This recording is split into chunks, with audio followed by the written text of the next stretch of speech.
Webinar.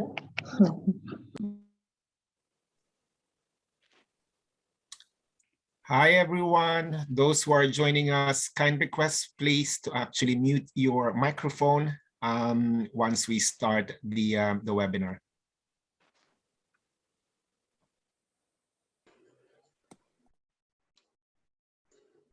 We should be starting all in a minute's time. Just want to say hello to everyone for the Philippine contingent. Magandang hapon po for our Spanish contingent. Felipe, what should I say?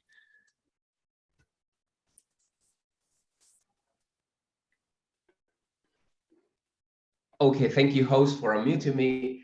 What we should say is, hola, bienvenidos a este seminario. Estamos deseando de contaros un poquito más de lo que estamos haciendo.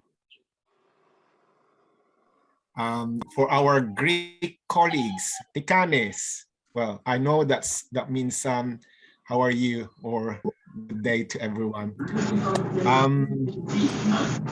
So welcome everyone. Again, to those who are just joining us, please mute yourself so we can start the webinar. So from here in the UK, in London, good morning to all of you joining us for this webinar event on the topic of how to become a midwife here in the UK. So this event is in collaboration with our colleagues from NHSEI. My name is Oliver. I'm the interim chairperson of the Philippine Nurses Association UK. I will be moderating together with my other colleagues from the association and this webinar by other different associations here in the UK, namely our Zimbabwean Nurses Association UK, our Hong Kong Nurses Association UK, our Federación de Asociación Matrones de España, or our Spanish colleagues, also the Caribbean Nurses and Midwifery Association, as well as our Hellenic British Midwifery Association. So it's a packed webinar that we are delivering today together with our colleagues from National Health Service England and Improvement, as well guest speakers coming from the Nursing and Midwifery Council and Ulster University. As a request for us to make sure that we will run this event in a very smooth fashion, may I kindly request everyone to mute your microphone.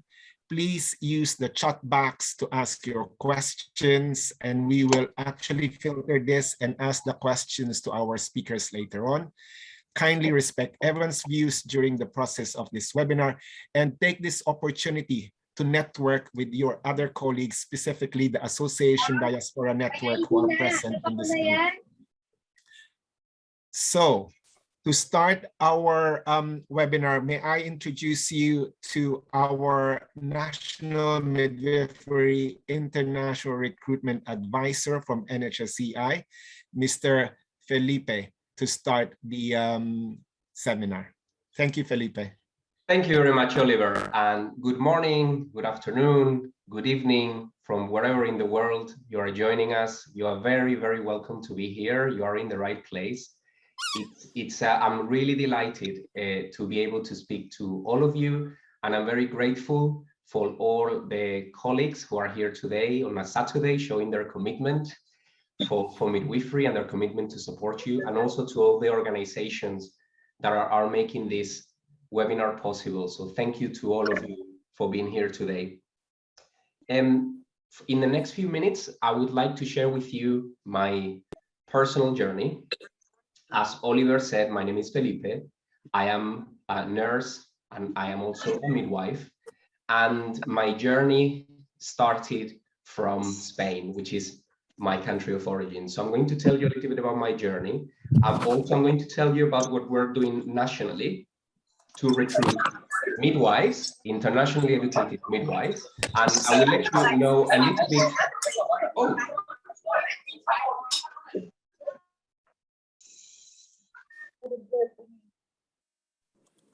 So let me unmute myself. Great. So also, I would like to give you some tips of the support that we're making available to our internationally educated midwives deciding to come and join us. And so first, about my personal journey.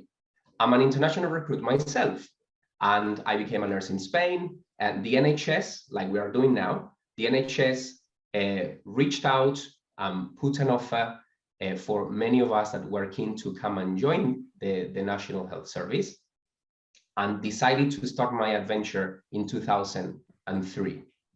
There is not a day that goes by since 2003 that I would change that decision. It is probably one of the best decisions outside of choosing I think choosing rightly a wonderful wife.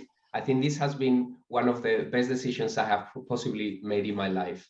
And because it has completely changed my life as a person and my life professionally too. The amount of opportunities for career development, the amount of skills, knowledge that I've been able to acquire since joining the NHS, since joining maternity in England, has been absolutely second to none. And many of these opportunities are absolutely free of charge for candidates. So it's not like it works back home for many of us. The opportunities are tremendous. So Jacqueline will talk to you a little bit about our national project. So now what I'm going to talk to you about a bit more is what we are hoping to do. We are hoping to inspire and attract hundreds of internationally educated midwives over the next few months. And that is because we need you, because we have fewer midwives than we need in England. And the NHS has always benefited from international and overseas talent. We have been recruiting internationally nurses and doctors for many, many years. And this is a time when we also need midwives, because we want to become the safest service that we can be. That is why we are putting together a real comprehensive package of support. Before we get to the support, let's say that you are in your country right now, you're having a cup of coffee, you are looking at us and you are thinking, that sounds interesting. What are the first steps that I may need to take? So my first recommendation would be go and Google the NHS jobs website. We will make sure, maybe somebody in the team, make sure to put the link in the chat box. Thank you, Oliver. And go on the NHS jobs website, register, because this is the central place where you will be able to find all the midwifery vacancies and the midwifery positions which are available all across England. So whether you are interested in working more in sort of a countryside setting, whether you're interested in working in a big city, that depends on your circumstances. Perhaps if you're single, if you are looking to connect with groups, lots of cultural offers, it might be that you are more interested in big city. If you are looking at coming to England, settling with your family, and you want to have slightly lower cost of living, more open spaces, more green spaces, it might be that you look for more sort of countryside areas. But a very good place to begin is the NHS jobs website. Have a look, put on the key terms on the key search, midwife, and then start scrolling down all the different midwifery vacancies that you will see. Now, a popular question that we get is what maternity units are doing international recruitment. All of them can do international recruitment. about 70% of them have enhanced support, which I will break down to you in a second. So, because I don't want to disadvantage anyone in particular, I'm not going to give a list of which ones those are, but when you get your list of midwife vacancies, you click on them and you will be able to see the contact person for that job. So you can just type an email and say, hi, this is my circumstance. What support would you offer if I were to work with you? And then let's see, you can do that for 2, for 3, for 5 different maternity units. And you can decide which one you would like to do an interview with.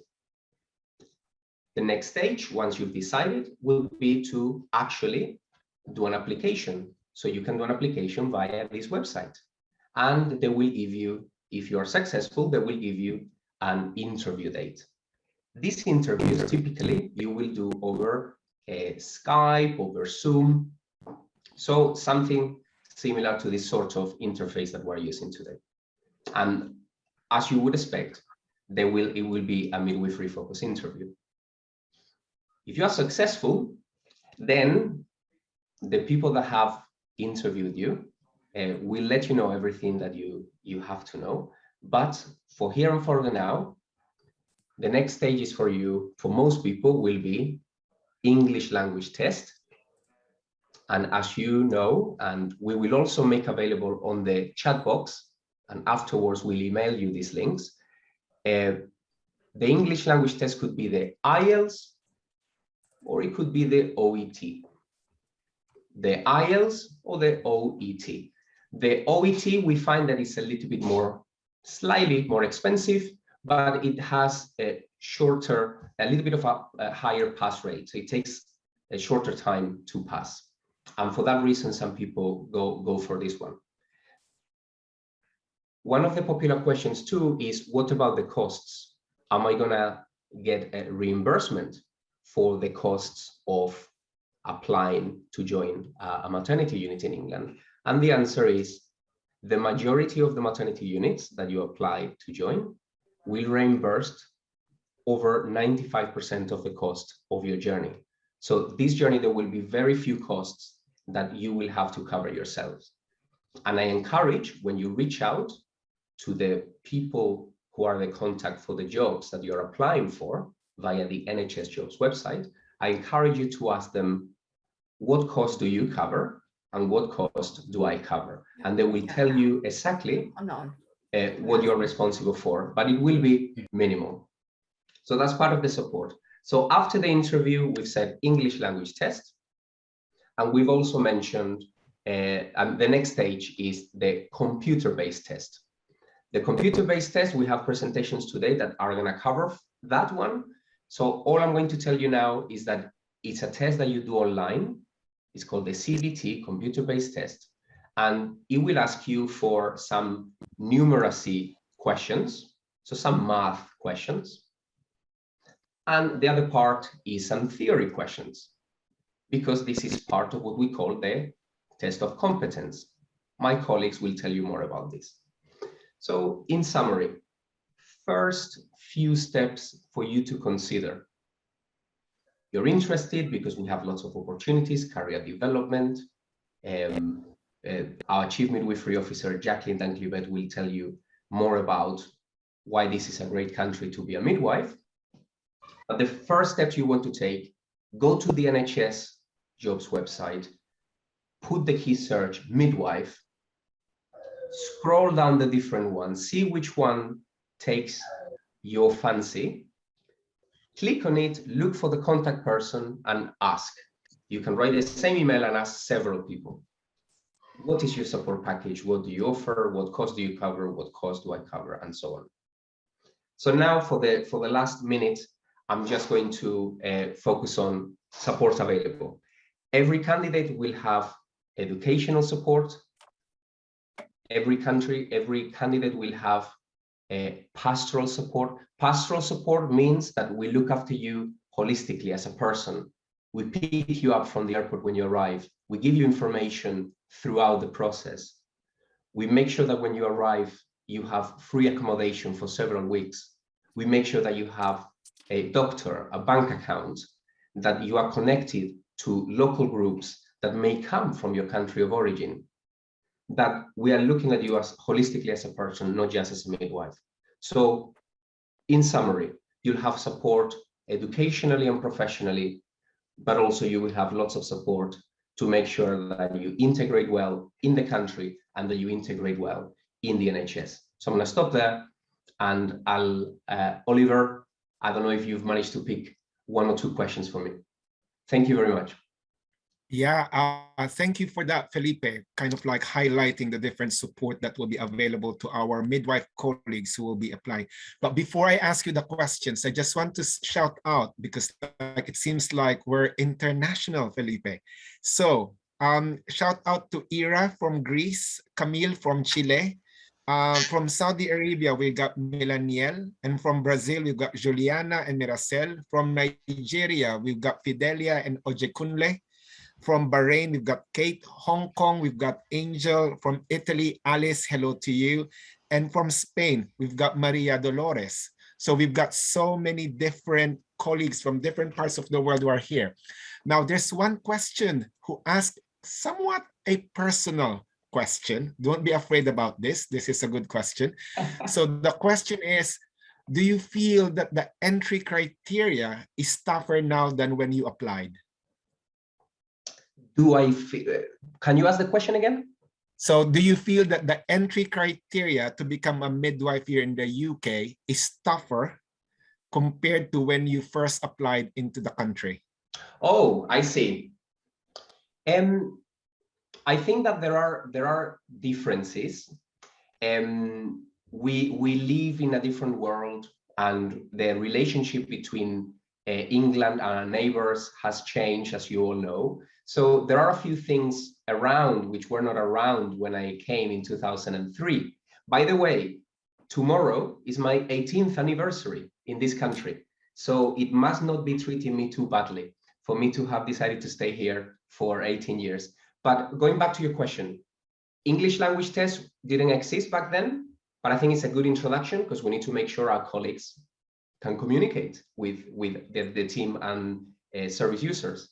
And the whole process of registration is different, but I'm very glad that we have the NMC, the Nursing and Midwifery Council, to tell you what it looks like today.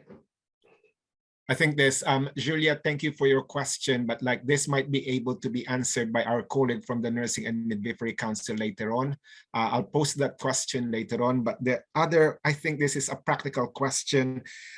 Is there an age limit for people to apply to become midwife here in the UK? Again, I welcome the contribution of Jack Blunt, who will cover all the NMC registration questions as an expert.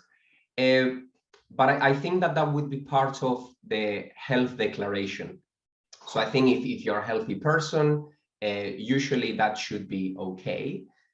But it's, again, as we mentioned, probably Jack is the best person as an expert in NMC registration to answer that. Thank you, Felipe. I think there's two questions with this. I'm pretty much sure that Jack will be able to answer later on. So perfect. Thank you for that. Great. So then, can you all please go on mute? We can hear some sounds in the background. Perfect. Thank you. So our next presenter, all our presenters are very special. Our next presenter is definitely very special too. It is our Chief Midwifery Officer, Professor Jacqueline Dunkley-Bent. And it's an immense honor to have her here with us today. And I promised that I wouldn't over-egg the pudding during the presentation. So without further ado, over to you, Jacqueline, and thank you for being here. Thank you, Felipe and colleagues, and hopefully you can hear me, and I hope that my kit holds out in terms of internet connection. So I'm delighted, absolutely delighted to join you all at this amazing time to share with you a little bit about what it means to be a midwife in the UK, and indeed a little bit about our maternity policy. It's an absolute privilege to be able to address you. And I'm filled with such excitement to know that many of you are joining this webinar from far and wide, from across the globe. So to you, Midwifery family, welcome to this webinar. And bless you, whoever did that sneeze. So unmute if you can. So I'm delighted to join you, as I've said. I want to encourage you to really consider and think about working as a midwife in England and joining our amazing midwifery family. As the Chief Midwifery Officer for the NHS in England, and as Felipe said, my name's Jacqueline Dunkley-Bent. So as the Chief Midwifery Officer for the NHS in England, I have a national ambition, and that is to ensure that England is the safest place, or one of the safest places in the world, to be pregnant, to birth, and transition into parenthood, and for staff and workforce to feel valued, respected and invested in. This is really, really important. And of course, as part of my ambition, this is influenced, of course, by our national ambition. So we have maternity policy, and our Department of Health, our government, has set this policy to reduce our stillbirth rate, our maternal mortality rate, our preterm birth rate, our brain injury rate. So we have national initiatives that are supported and resourced to ensure that we can be one of the safest places in the world to be pregnant, birth and transition into parenthood. And indeed, our data today tells us that England is a safe place to birth. So just moving on from that, we also have a national policy, and some of you may be familiar with Better Births, the report of the National Maternity Review. Now that report is now 5 years old, and we continue to advance those significant recommendations. That report was built on the comments of some 9,000 people, and of those 9,000 people, the majority were from women who were not midwives or health professionals, but were thinking about using maternity services or had used our maternity services. And in England, we take the views of women and their families really, really seriously. Our services are led and influenced by the voices of women, and we also take women's choices really seriously. So our national policy is very much predicated on that. And we also have something called the NHS long-term plan, and the long-term plan also has an amazing maternity chapter, and within that chapter we're focusing on safer and more personal maternity care, so continuing with that safety ambition.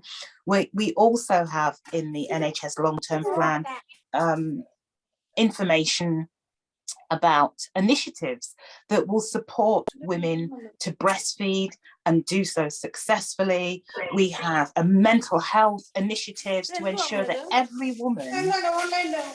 So if you could mute your microphones, that would be great. Thank you so much. So we have, as I was mentioning, mental health initiatives that will ensure that every woman in this country has the mental health support that she and her family need. It's really important. We're not just thinking about the woman or the birthing person, we're also thinking about the woman's partner within the mental health initiative. Other initiatives in the long-term plan, the breastfeeding, we want our breastfeeding rates to be second to none. We want our perinatal pelvic health rates to be improved. At the moment, we have 1 in 3 women who will have stress incontinence within the first year post-birth. We have 1 in 10 who will have fecal incontinence. So we want to reverse that. And so I just wanted to give you a flavour about our national policy. We're all in this together in England, and we all want the best for those who use our maternity services. So we believe in England that to achieve these ambitions, all the ones that I've just described, everyone must play their part. And of course, that part is very much a part of the multidisciplinary team that runs our maternity services and keeps our families safe. But central to the multidisciplinary team is the midwife. And this is the exciting bit for me. This is about me as a midwife. This is about you considering your future and your entry into England and what that might mean for you. So it's really, really important that we acknowledge that what a midwife does will ripple through generations. And what you will do if you consider being a part of our NHS, what you do here will ripple through generations. So really, really important. And the Lancet series talks about and evidences that if you have a midwife, you improve outcomes and women's experiences. And in many countries, you know more than I that if you have a midwife, you actually save a life. So just thinking about that, all our policies, all our ambitions, the evidence, and then there is you. You are thinking, because you've joined the webinar, about a career, a midwifery career in the NHS in England. And when you're thinking about that, obviously you want to know a little bit about, not just about our policy and our ambitions, but also about what we can do for you. So just a little bit then about our units, our maternity units. We have obstetric units, midwifery-led units, freestanding midwifery units, where women can actually make choices about their place of birth. Midwives in England are autonomous practitioners. They work within a multidisciplinary team. Our mantra is equal but different. So our obstetricians stand side by side with ours, along with our anaesthetists and our neonatologists, our neonatal nurses, really working as a clinical team to afford the best outcomes. So if you did think about coming to England to work as a midwife, we have continuing professional development for midwives, which means that you wouldn't have to think about how am I going to update myself year on year. This infrastructure is available for every midwife who works in England. In fact, it's a mandatory requirement that you have CPD, continuing professional development. Also, you would be supported if you came and have a preceptorship period. So you would have the privilege of learning the culture, how to provide maternity care within the context of England. You would have that opportunity to be able to do that. So, and that would be classed as a preceptorship period. And so you would have a preceptor midwife that would probably look after several of our international recruits. And I make a pledge actually as the Chief Midwifery Officer. I haven't said this to Felipe yet or the team, but for every midwife that comes into this country through the international recruitment route, I make a pledge to ensure that I regularly meet with all of you to check in to see how you're doing, how things are going, but more about then the preceptorship year I've mentioned, or the preceptorship period I've mentioned, continuing professional development. But what else could you do in the UK? In the UK, we have midwives who are clinical midwives, phenomenal clinical midwives, clinical leaders. We call certain midwives coordinators, where they coordinate shifts. We have specialist midwives, midwives who may well be bereavement counsellors, midwives who may well be working in mental health, for example. Yeah, what did you say? We have consultant midwives, we have midwifery lecturers, we have midwifery researchers, we have midwives who specialise, for example, in baby massage, and so on and so forth. All these, and midwifery lecturers, researchers, managers, I could go on. The career opportunities are absolutely endless. So You have some thinking to do and some decisions to make. I hope you found all of the above that I've mentioned absolutely helpful. Very happy to follow the process of the webinar and answer questions in the chat. But please think about joining our midwifery family, because what we do together will ripple through generations. Think about it, make a decision, and I'll see you when you arrive. Thank you. Jacqueline, thank you so very much. Such an inspirational talk. And on the chat, Oje Kunle from Nigeria says that I would love to meet you when I arrive in the UK, which is fantastic. And Nafisa says like, that is an amazing pledge. Thank you for highlighting the different support, the different opportunities. Halima is already kind of like expressing, she's from Nigeria. She already said that I passed my OET and IELTS. It's kind of like we are getting there to encourage our colleagues internationally to actually join the NHS here in the UK. One thing that was just, I think it would be good to hear from you, because you've mentioned about the different opportunities. Someone just asked, will I start working in a hospital, or will I have the opportunity to work in a community setting? So where you work, once you join a trust, where you work will depend on, number one, of course, personal interest, but also what the needs of the organisation are. So usually, well, actually, generally in England, we have midwives that work in the community, work in birth centres, freestanding midwifery units, on the labour ward, obviously the postnatal and antenatal ward, etc.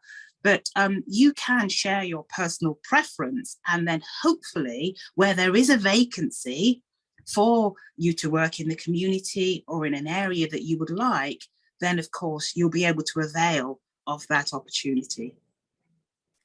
Thank you, Jacqueline. There's not a lot of question, but really more of like kind of like expressing their gratitude about your message, about the support that you've just mentioned.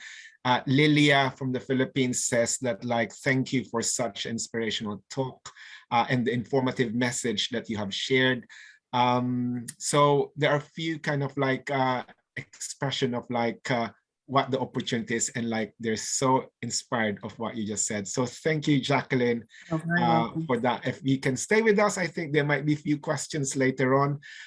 So over to you again, Felipe. Thank you. Wow, that's been an amazing talk. Really high bar. Sorry for I feel sorry for for the rest of my colleagues. I'm glad I went first.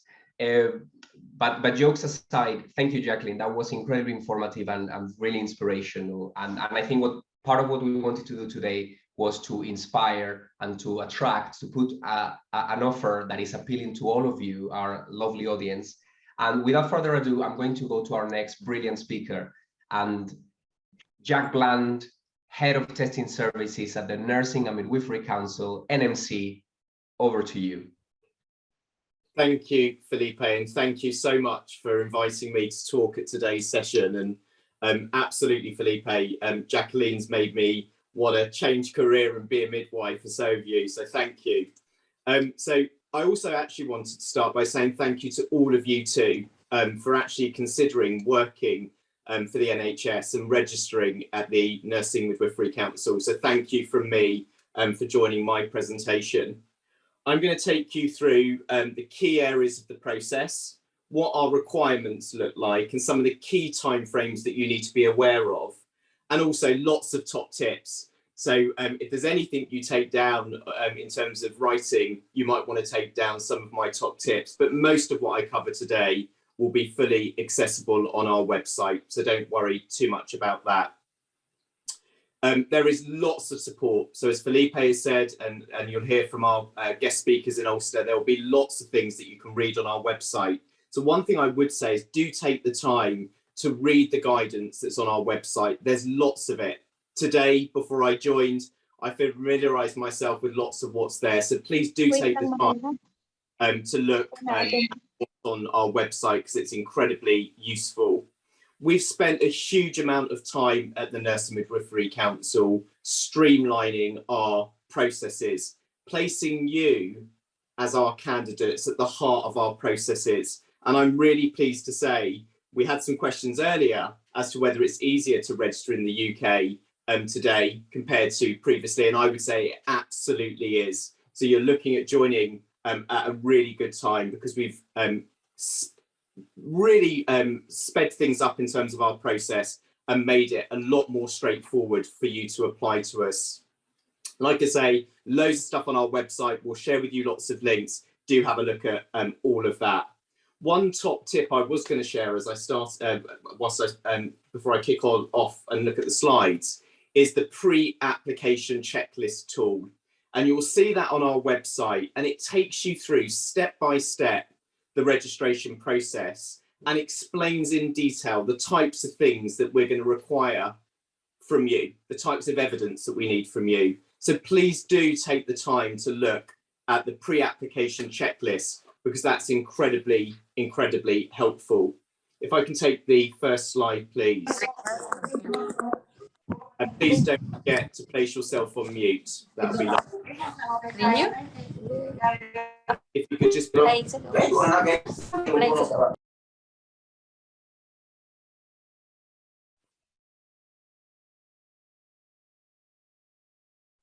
Thank you very much. So I'm so impressed with seeing the different countries that we're seeing candidates come from, and different countries people are interested in applying from. So here's just a little bit of an indication as to where we've seen our midwives coming from in the past. So Africa, Nigeria, India, the Philippines. And again, really excited to see the numbers growing over the next year with Felipe's commitment and all of yours. So some really good stuff.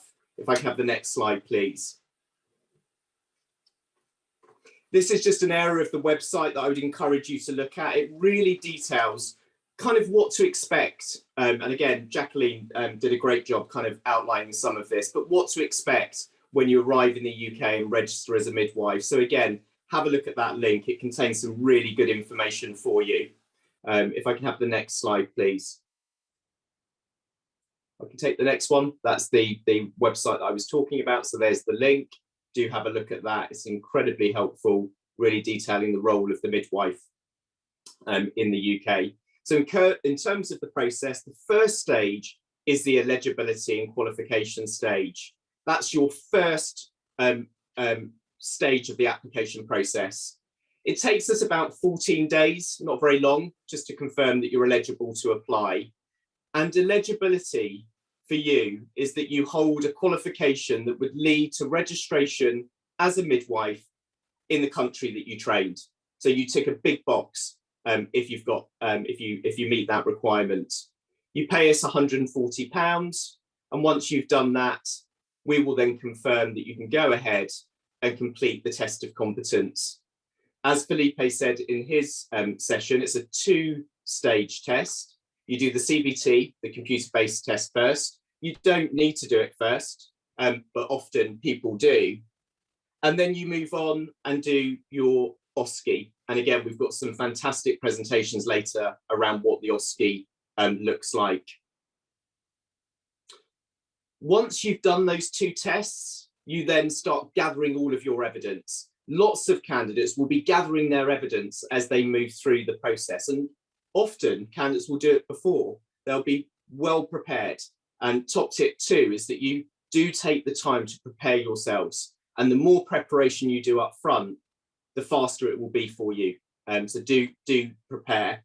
So once you've pulled all together all of your evidence, and again, I'll go through what that looks like in a second, and you've completed your CBT, fingers crossed, many people do on first attempt, and then you've done your OSCE, we will then do the NMC assessment, so the final box on the right-hand side of the screen.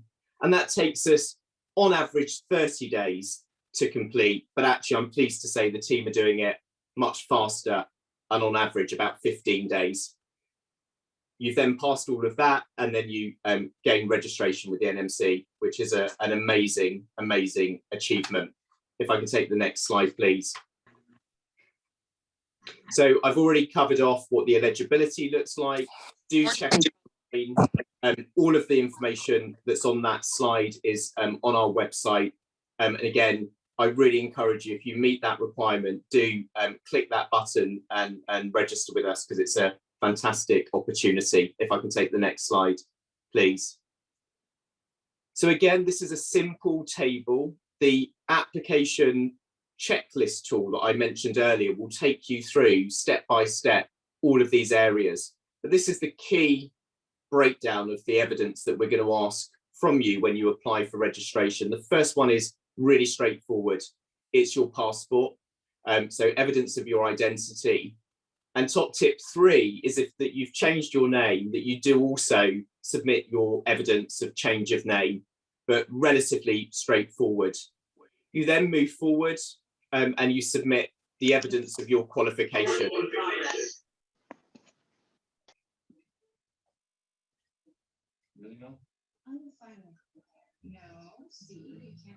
When you do take a copy of your qualification and upload it, just make sure it's really clear, because sometimes we reject the application because it's not clear, doesn't have the clarity that we're looking for. We may also ask for the registration certificate if you've been practicing in that country. So again, we'll be asking for those things. In terms of your health, you'll be asked to sign a self-declaration. That's to say that you're fit and well. And we will also ask for a supporting declaration from your doctor, your general practitioner, or occupational health. Either we accept. But what we're asking for is that you are of good health and character, and that you are managing any health condition appropriately. And again, there's lots of guidance on our website about that. Language, Felipe covered that off really nicely. We accept IELTS and OET. Both are available for you. We're looking at an average of a 7 across the 4 areas, but we do accept a 6.5 in the writing element, and a C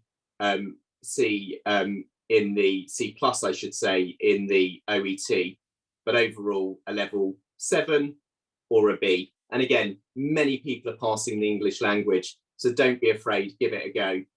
Then we move on to character. And again, what I should say about the language is most people do use the tests to prove, to put forward their evidence, either IELTS or OET. Some people do put forward pre-registration programs that have been taught and examined in English, or recent practice in a majority English country. But again, I would encourage you to look closely at the requirements in those 2 areas, because they're not as straightforward for some.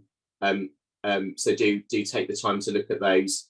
And then character should be fairly straightforward for you.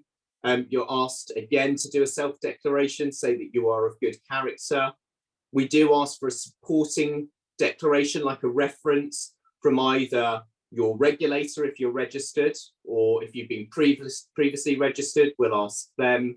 Or if you are in a healthcare type of setting, we may ask your most recent employer. Also, your education institution can also be approached and asked for a reference. So again, top tip 4, line your character referees up, talk to them, let them know that we're going to be contacting them. The more you do to be proactive, contact your referees, it will speed things up for you. So please do that. And then finally, your police clearance. And again, what we'll be asking for is that for any country that you've resided in for longer than 12 months, we'll ask for a police clearance from those countries. Check our guidance, we go back around 10 years. And if you've been in the UK for 3 months or more, we will ask for a DBS, a disclosure barring service certificate. So again, there are key requirements. It is really exciting that you're going to be looking at joining the register in the UK. We will be your regulator, but we will also be part of your family, your wider family. And we are absolutely here to support you through your journey. So this is just the start of your journey, and we're here to take your questions. And again, throughout your entire relationship with the NMC, please do reach out if you've got any questions or you need any support, and we will be very, happy to support you. If I can take the next slide, please. So here's some top tips. I think I've covered many of them as I've gone through the slides. You know, do make sure that you do meet our English language requirements. Again, you can see there, just make sure that you give us that permission to access your results. Make sure your application is clear when you're uploading your evidence. You know, do lots of planning. Do prepare yourselves. You know, there's lots you can do from today. So, you know, start contacting your referee, start pulling together all of your evidence, and that will absolutely make things a lot more straightforward when you come to apply with us. Many candidates take, on average, you know, 12 weeks to go through this process, but you can do it quicker. Again, if you're organised, you can do it much quicker than that. If I can take the next slide, please. Thank you. So thank you very much for listening to me. I hope you found it useful. It's so exciting. I want to be a midwife now. So over to you, Felipe, for the next speaker. Thanks very much. That's been wonderful. Thank you, Jack. That's been a very passionate and very useful presentation. And I think, Oliver, have you managed to select a few questions from the chat box for Jack? Yeah, thank you for that, Jack. I think what we will, this is just a suggestion. At the moment, we have 133 participants listening to us. And I think the top tips that you just shared, Jack, is very, very vital for them to actually go through the process. What we will make sure to all the participants is that we will actually put this out as a copy. To those who have registered with their emails, you'll receive a copy of Jack's presentation as well as the top tips. It will also be on the different websites of the different Nursing Association Diaspora Network. We will share that out so that you can actually check that back whenever you want to actually see where you are in your processes.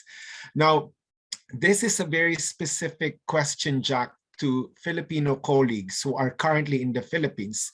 And one of the questions that was asked is that Ravil says, hope 2 years midwifery graduates are accepted to apply in the UK, currently working here in the Philippines, registered midwife for 2 years in hospital setting, 2 years in birthing home clinics, and 1 year in a community or health centers. Quite a good experience. But I only have a 2 years midwifery diploma. Will I be able to apply? I would need to take that question away. It's a really good question, but it's one I think who heads up that team. Sure? You just So want to make fashion, but you don't think it's code. Okay. Look, sorry, Jack. Wendy, hola, hola, we can hear you. Thank you, Wendy. Please, over to you, Jack.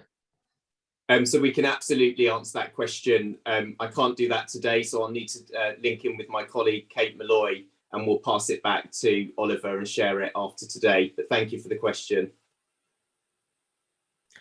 The other, I think this must be more the kind of like question that you've already touched, asking about the passing rate for IELTS and OET. To all the participants, if I may just direct you, we've already put out the links. Felipe have kindly put it out on the chat. So please copy and paste those links, because that will be a vital, essential information that you can check on the specific questions that you're asking about your experiences, about the testing. So please run through more questions for us. Let me just check. Well, the next one, Jack was saying, thank you for the very informative information that you shared to everyone.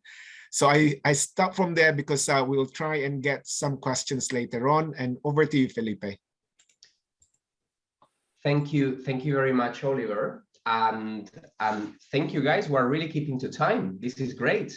This is wonderful. So now I'd like to hand over to our lovely Ulster University crew. And it's a crew because we have 3 of them. So the whole team wanted to be here with you on a Saturday to encourage you to take your next step and to join us in England. So we have three members of the Ulster University team. Anya McNamara, Anya McNamara, Moira Sweeney, and Anne-Marie McGurk, over to you. Thank you, Felipe. It's lovely to be here this morning. So I'm Anya, and if I could just have the first slide up, that would be great. Thank you. I think there's somebody needs to mute. Okay, we have a young participant, it sounds like. So it's lovely to be here this morning, and what we want to talk to you about is the process. Once you have done your application, then how you will actually go through the process of the computer-based test and the observed structured clinical examination, or OSCE. You'll hear various shortened versions like CTC, which is Competence Test Center. So if you see that, I just want to speak to you initially, if you could put up the next slide, please, about the Competence Test Centers. So when you come to do your OSCE, you will do it in one of 5 universities. So we have 5 delivery partners that the NMC have contracted to deliver the part 2 of the OSCE for midwives. Now, 2 of these centres, Leeds Teaching Hospital, NHS Trust and Northumbria University, will be coming on board in February 2022. And you may find that when you go on to those websites, I've put hyperlinks into the slides so that when you get the presentation, it should take you directly to each of these platforms. When you go into Leeds and Northumbria, they may not have all of the information within their test centre home as yet, because they're not starting until February 22.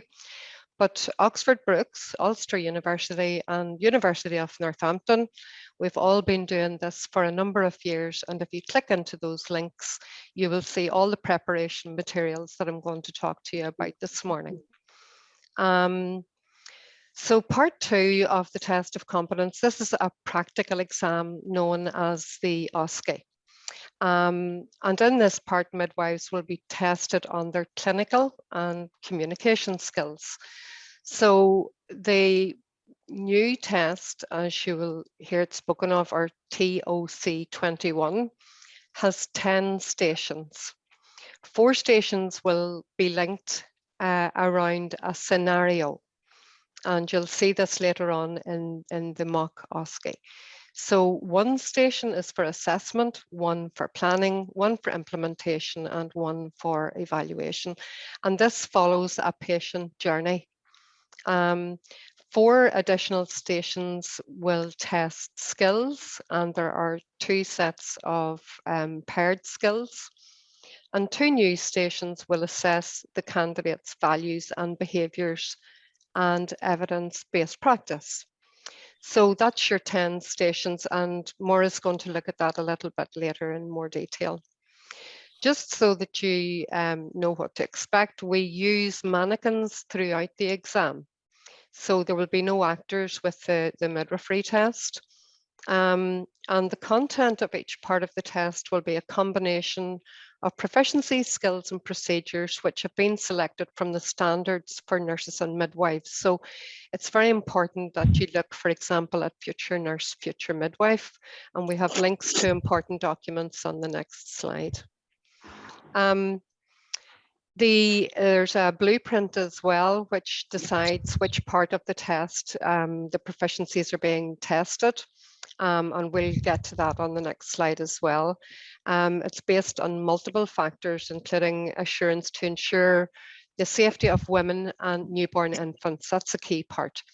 And evaluation of the current test of competence for overseas midwives and expert insight from other professional health regulators. So.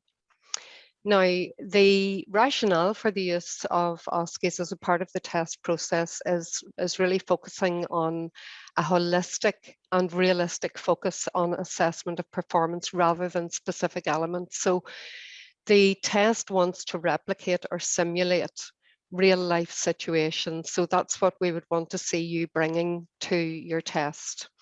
It represents a very complex demonstration, application and synthesis of the care delivery required of a registered midwife in the UK, and you will be tested at the level of a newly registered midwife in the UK. Also on a practical level, each station will have a camera. So all your sessions, all your stations will be recorded, but your permission for this will be asked prior to the exam. So this exam is really testing your ability to apply knowledge to the care of women and their babies, rather than testing how well you remember facts and recite facts. So it's about application of theory to the practice. You'll be tested at the level of a newly registered midwife, and all the scenarios and questions will relate to current best practice. And we have a reading list link for you, and that will take you to a range of materials that you can check for best practice. So you should answer your questions in relation to published evidence and not based on local arrangements. So not based on a particular trust that you might have worked in or where you have come from. So it really has to be based on best practice. Anya, Felipe here. And do you need us to change the slide? Yes, in the next, just in 2 seconds, yeah. Okay, great. Yeah, but that's fine. Thank you. So you will find all the scenarios and questions relating to best practice. You'll see the preparation materials here on the Test Centre's learning platforms. Now, as I said, these may not be up yet for Leeds and Northumbria.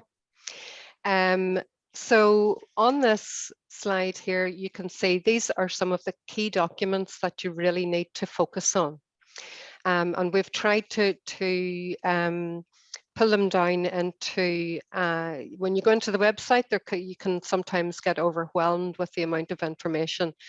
So hopefully this will highlight what you need to do. So this test specification, the first one there, this is a very key document, and it defines the purpose of the test and how it's designed. It tells you what's going to be assessed and how it'll be assessed, and also how the results will be produced and presented as well. So it sets out the specification for a test of competence, which midwives who trained outside the European Economic Area need to complete before being admitted onto the NMC register. The next document, prepare for your OSCE examination. This gives you an overview of what to expect on the day, and it contains a very helpful section on common mistakes that are made. So it's very useful to go in and have a look at that. It contains photographs of some of the equipment that you might expect and some of the setup of the station. So what a bay might look like, so that you're not coming in cold. There are tips and advice as well that are given about how to interpret and read your results.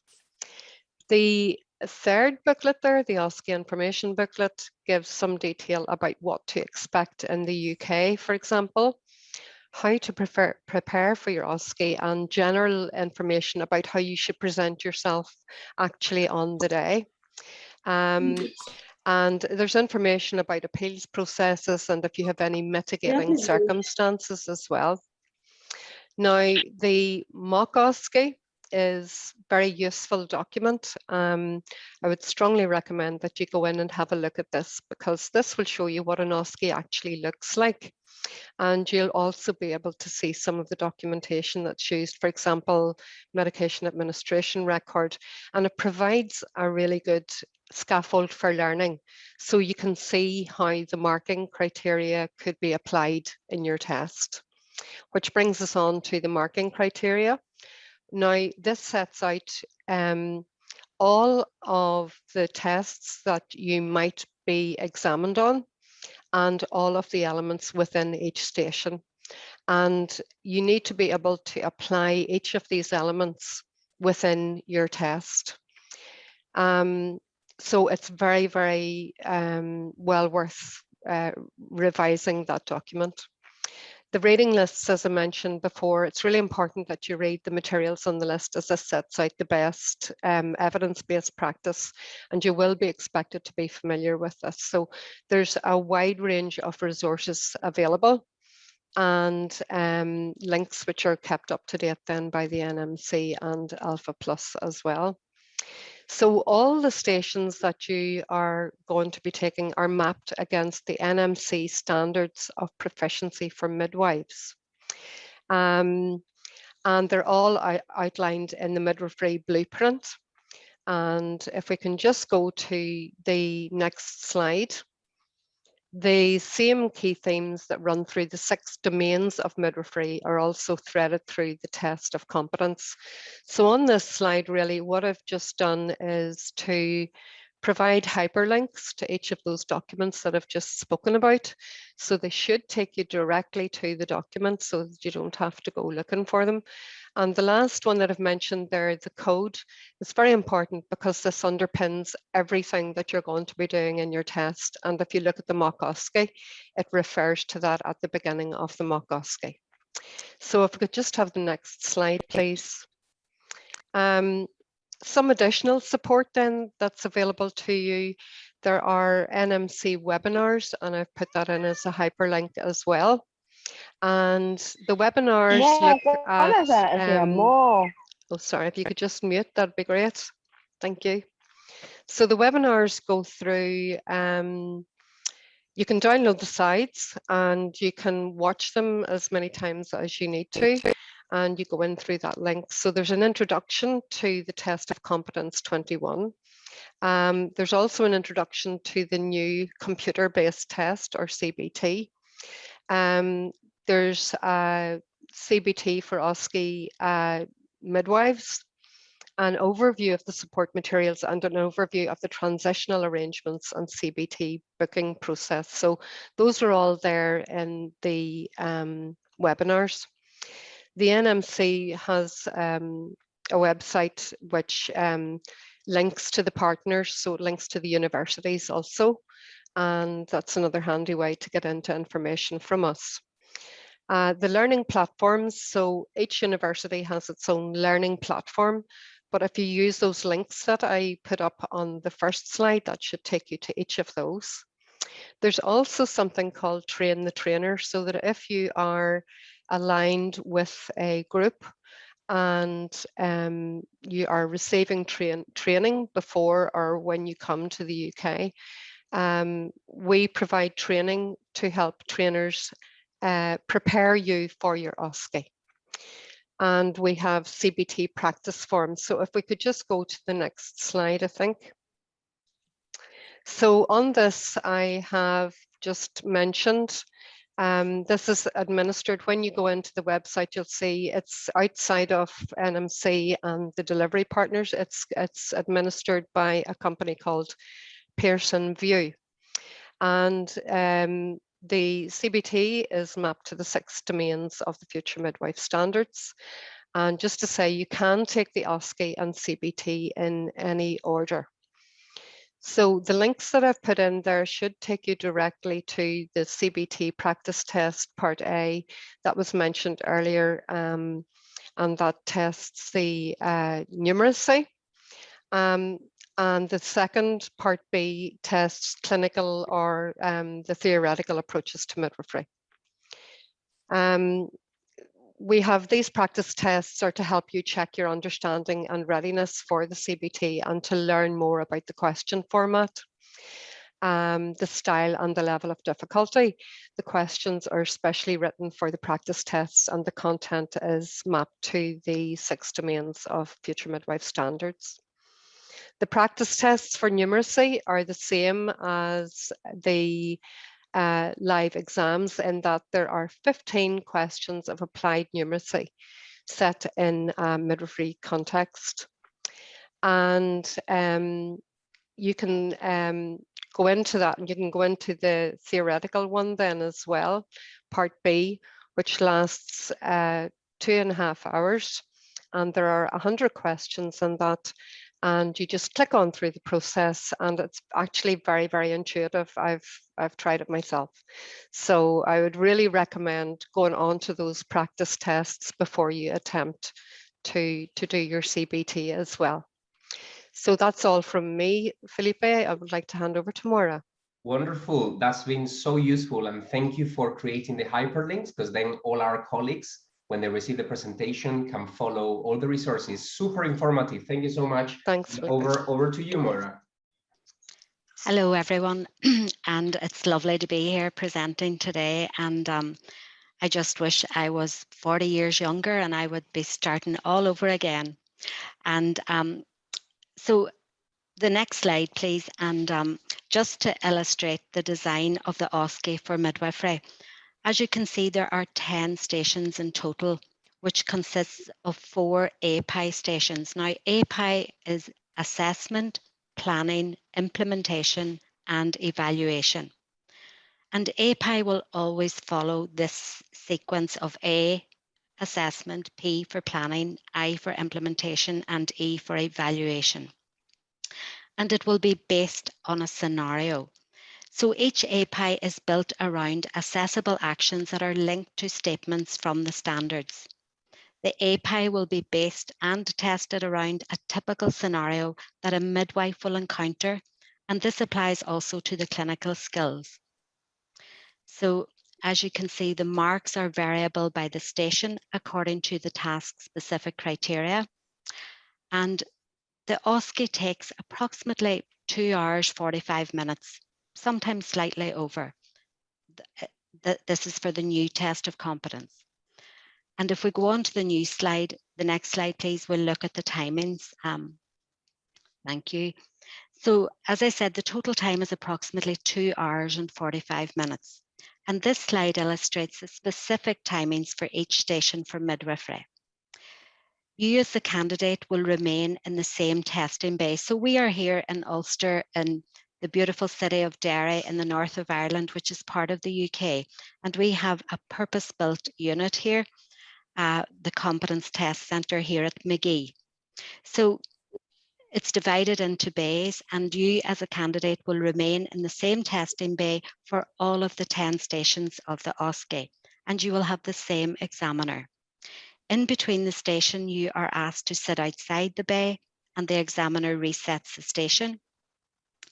And the midwifery OSCE, as Anya said, will have a mannequin as the patient. So you as the candidate are required to treat the mannequin as you would a real person. That is, directing any questions you have to the mannequin, looking at the mannequin and not looking at the examiner when you're interacting, just as you would with a real patient. There is a digital timer in the bay which is set to the time for that station. So for example, midwifery, abdominal pain scenario, assessment is 20 minutes. So the timer will be set for 20 minutes and will count down. You will always be alerted to how much time you've left. For example, at 5 minutes, the examiner will say, you have 5 minutes remaining. The timer in the bay is started whenever you as the candidate have declared that you understand what's expected of you. In each station, you are given information about what is expected, as well as information about your patient. It is important that you read this information carefully to ensure that you understand what is expected of you within the station. The examiner will not interrupt you during your station, and once the timer has started, the only thing they will interrupt you to say how much time you've left. And you can see the skills, postpartum hemorrhage there, 8 minutes, and other evidence-based practice, 8 minutes, and professional values. Evidence-based practice and professional values are both written stations. So could we have the next slide, please? So this, Anya mentioned and showed up the link there for the marking criteria. So you have access to the marking criteria for the midwifery OSCE. The marking criteria is available in the public domain, and the links have been sent to everyone on this webinar today. The links are also accessible through the link to the Test Centre's website. and each station is assessed against specific criteria and with a holistic judgment. This is an example of what the marking criteria looks like for one of the linked skills. There are 2 pairs of linked skills. One linked skill will always include the systematic examination of the newborn and the postnatal check and plan of care. Thank you. Can we move to the next slide, please? Thank you. So I actually was trying to think of all the words that come to mind when I think of the Test of Competence Centre here, and I put them all into a Wordle, and this is what came out. And the most important word that came out was care. And the Competence Test Centres, Oxford Brookes, Northampton, and ourselves here at Ulster are renowned for their personable and helpful approach. Each centre takes a holistic candidate-centred approach in considering each candidate's exam experience. And we know that preparation helps to reduce your anxiety because it's a lot of information. It's a test to do and the computer-based test, and we recognise that you're leaving your own country, coming to the UK. There's a lot of things that have to be considered. So we would also say that it's important to try and develop strategies to manage your anxieties and help you cope mentally and emotionally with the OSCE process. As nurses and midwives, we are constantly updating our knowledge and constantly reading and finding out about things. So it's important that start today, have a look in at the link, have a look at what the mock OSCE looks like. Just get yourself started. We would suggest as well, whenever you do come to the UK and you're in a training programme, that the trainers actually build in a final exam within your OSCE preparation programme, just so that you are prepared when you come here to do your OSCE exam. All of those resources are vital that you access them, that you look at the documentation that we use for the test, and it just makes it that you're not as anxious when you have prepared well. There is this wealth of information freely available to prospective candidates, and I really would encourage you to have a look at it and be prepared. And could I have the next slide, please? And we want to wish you the very best of luck from all of the test centres, and we look forward to welcoming you here as future midwives in the UK. We've also put a little link here to a short video that has a lot of information, practical information for prospective candidates coming to do their test of competence at one of our centres. So thank you very much, and it's been a privilege today to be asked to come and speak to everyone. Wonderful, wonderful presentations from Team Ulster University. Oliver, have you picked up some nice questions for our team? At the moment, what I can share, just like all accolades to our Ulster University colleagues, Anya, Moira, Anne-Marie, thank you for being present. Mary Joanne Abaloyan says, thank you for this very helpful webinar for us midwives. This is new for Filipino midwives who have been dreaming to be a midwife registered in the UK. Also saying like interesting, informative, hope we pass all the tests. So as I said a while ago to all the participants, we will be sending you all the links, all the emails, all the presentations. If you have registered, we will actually forward this to you. So you've got a direct access. Currently as well, you can actually go to the historical chat because Felipe have been adding a lot of like informations onto the process. Now, there is a specific question here from Halima. She's asking, probably Moira and Anya, you can answer this question, or Anne-Marie. How long do one need to prepare for the OSCE? Okay. No, it's variable how long you have to wait. You have to take, we would recommend that you start as soon as possible. Go through the materials. If you're lucky to be in a hospital where there is trainer, use that person, use their skills and their knowledge, and follow all the documentation that we've already highlighted today to you. That would be, and there is really no time limit on it. You will know when you're ready. You will know when you feel confident enough to take the mock OSCE yourself. And we'll look forward to seeing you coming to our centre then. That's great, Anne-Marie. And if I may add, from the point of view of support, there will be plenty of support, so you can do as much preparation or as little as you feel you need, because everybody will be in a slightly different point. So when you, as we discussed earlier, a first good step would be to check the NHS jobs website to explore the different midwifery vacancies and to contact the people who are the contact person for that job. Reach out to them, ask them what support is available, and they will make you aware of all the online resources that they can share with you so that you can prepare in your own time in your country, even before you arrive. And then when you arrive in England, you will have several weeks of intensive educational professional training provided to you by your local midwifery educators, wherever you have chosen to work. So just a compliment to your answer, Anne-Marie. Thank you for that, Felipe. Patricia Spruce, I think this is very relevant for our Ulster colleagues to answer. I have a question about OET.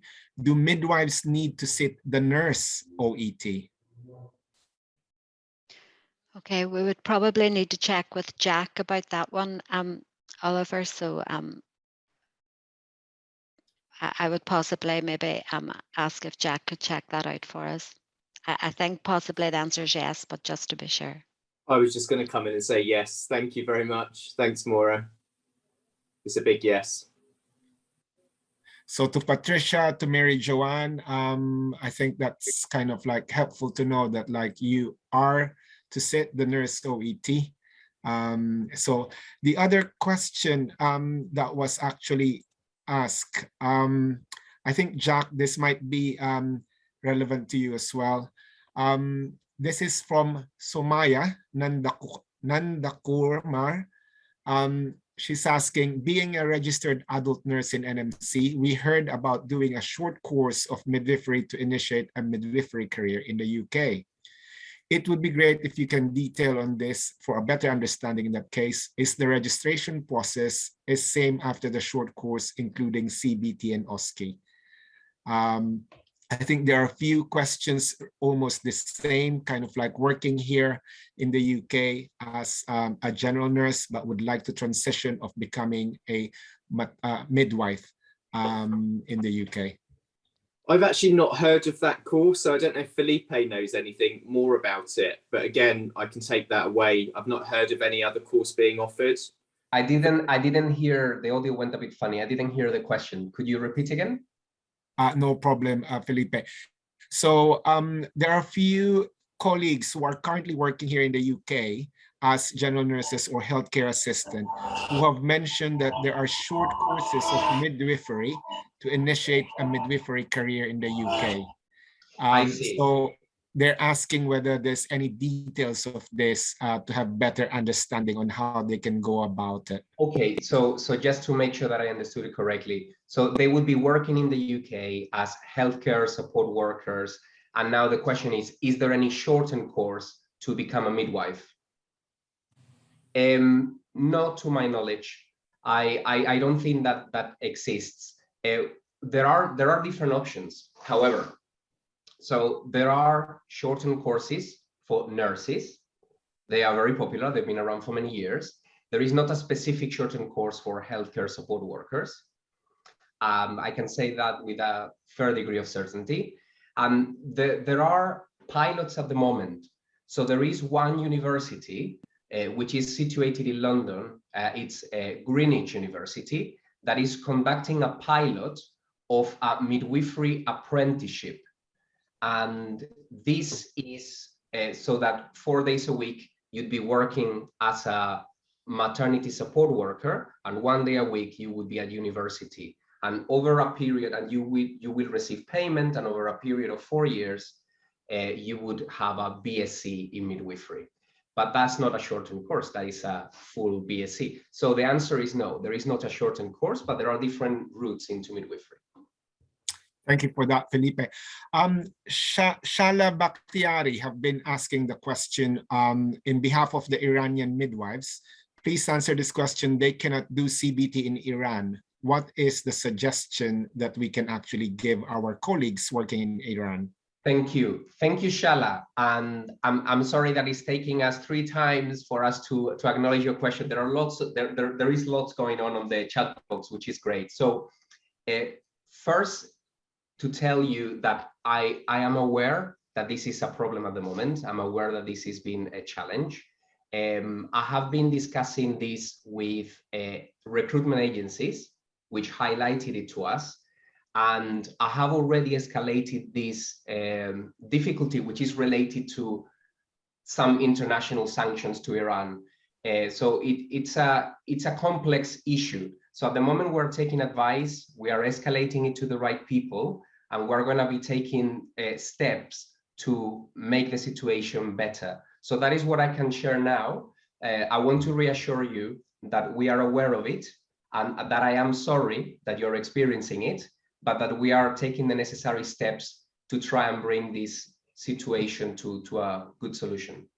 Felipe, just from the NMC's perspective, we are also aware of the issue. So we've been reaching out to the visa and immigration authorities to see whether there's anything we can do to support.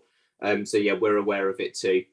Yeah, and probably, thank you, Jack. And probably I will add that we are escalating it to the Department of Health and Social Care as well. So we're taking it seriously because we are aware that in Iran, there are loads of midwives that are academically quite robust, quite strong, and quite keen to explore options, including coming to England. So thank you for your question. Thanks for that, Felipe. Anya, I'm sorry for this. I know your hand was raised a while ago. Is there something that you would like to add on? Oh, it's Anne-Marie. It's Anne-Marie, yeah. Just to add to the previous question, any of the nurses that have come over, the adult nurses who have come over and have passed their OSCE and are working as nurses, if they do want to go to midwifery, they could join an 18-month course within the UK, but and then do their midwifery through that way.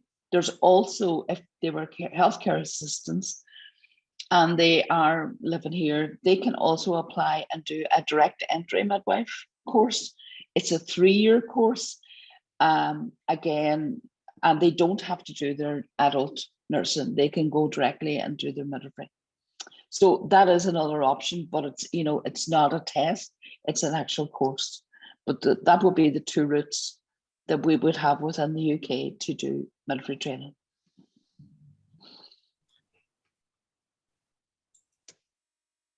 So Somia says, thank you, Anne-Marie, for that answer. Believe that kind of like identifying the route that they can actually go to transfer to a midwifery registration. So for Felipe, I think like,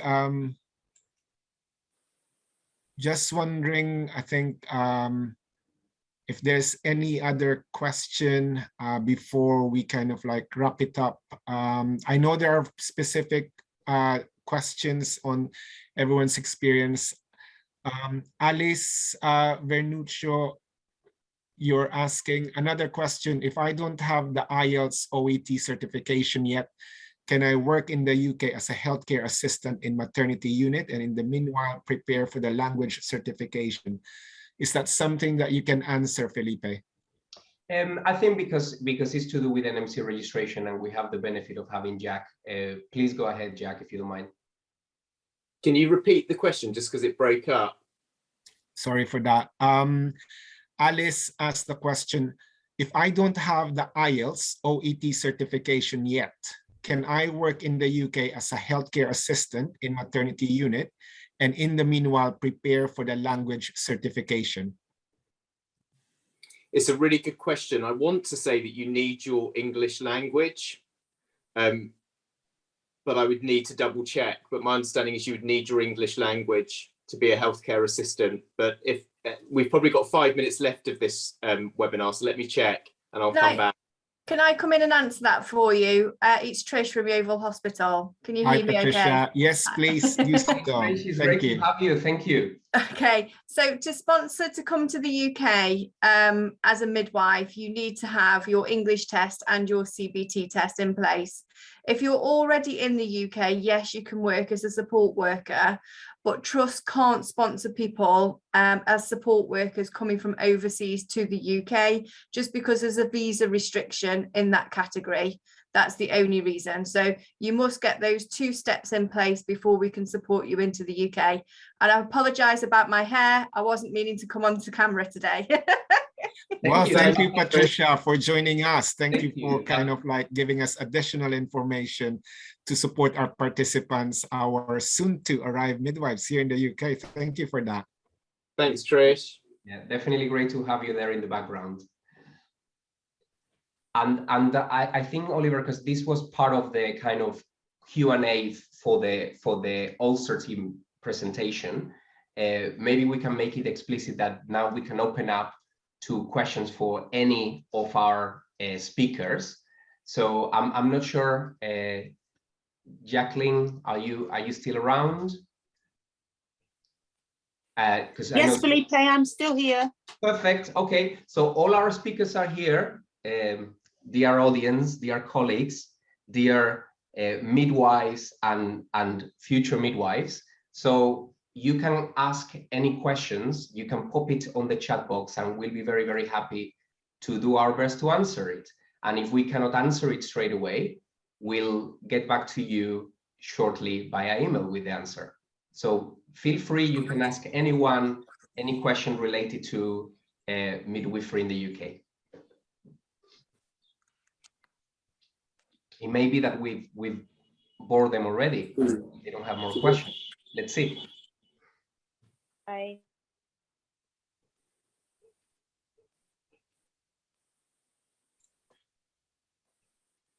I think there's a question for Emmeline, which is also kind of like linked up a while ago. What about if I'm already here in the UK working as a healthcare assistant, but my license has expired as a midwife from the Philippines? Am I still qualified to apply if I renew it?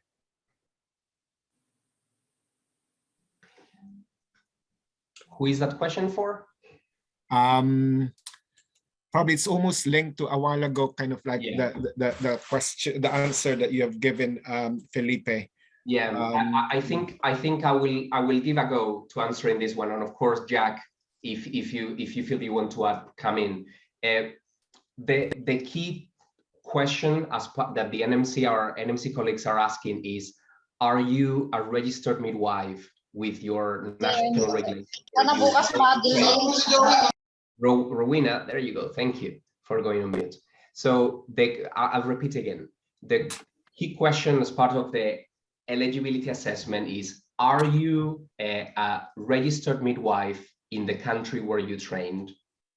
And if you are, if your license has expired and you are not registered as a midwife in your country, then my understanding is that you wouldn't pass the eligibility assessment, which means that I think that you would have to make sure that your registration is up to date in your country where you train. Jack, am I wrong there? Yeah, I think, again, we will definitely confirm after the webinar, but my understanding is, so long as you hold a qualification that would enable you to register as a midwife in your home country, you could apply. So it's about holding that qualification that would lead to registration, not that you're actually currently registered. Okay, that's useful. Okay, so I think it's good news for the audience. Perfect. Thank you for that. Thank you.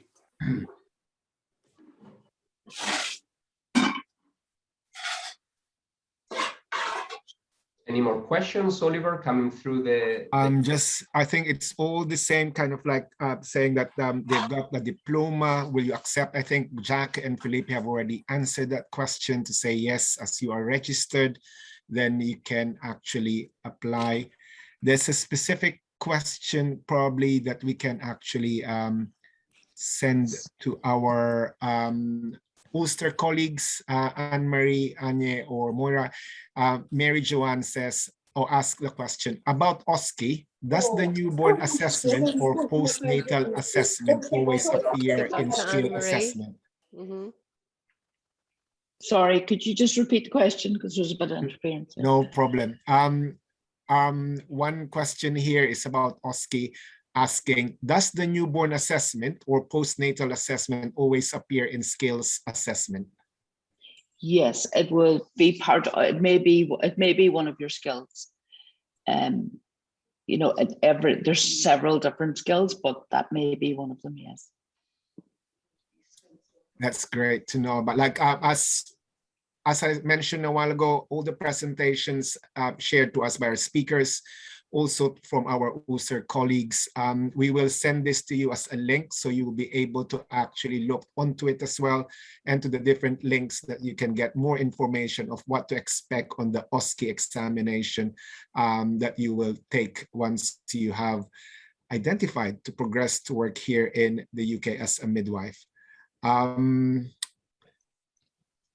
I think we've got 2 more minutes, and I think, Felipe, just want to say thank you for all the coordination. For our Filipino colleagues, Philippine Nurses Association UK will actually hold a specific midwifery webinars to top up what we have actually delivered today. We will coordinate continuously with our colleagues from NHSCI through Mr. Felipe Castro Cardona. From other associations, for example, our colleagues from Greece, from Nigeria, there are a lot of associations building up here in the UK. We will link up with them so that they can reach out to you who are interested to work here in the UK as a midwife. Felipe? The last words from me must be thank you. Once again, thank you for all the speakers. Thank you for taking the time to be here. It is really appreciated. It really shows your passion and commitment for what you do and wanting to support our colleagues. And very, very especially, thank you to all of you. Hi, Fidelia, we can see you there. Can you go mute? Hi. Hi. So thank you to all of you everywhere in the world. And thank you for considering England. Thank you for considering England to work as a midwife. It's a great place to come to work and live.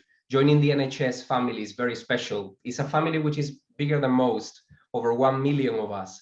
So we would love to join, we would love you to join us. We would love to welcome you and to wrap you with lots of support.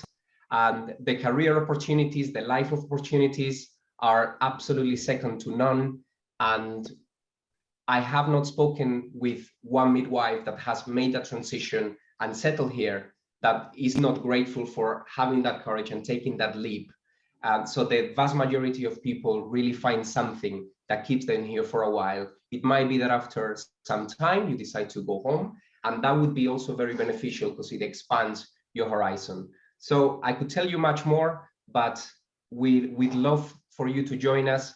If you do decide to join us, you will definitely be seeing more of me and Jacqueline and some of our colleagues. So once again, thank you for today, and hopefully we'll be colleagues very soon.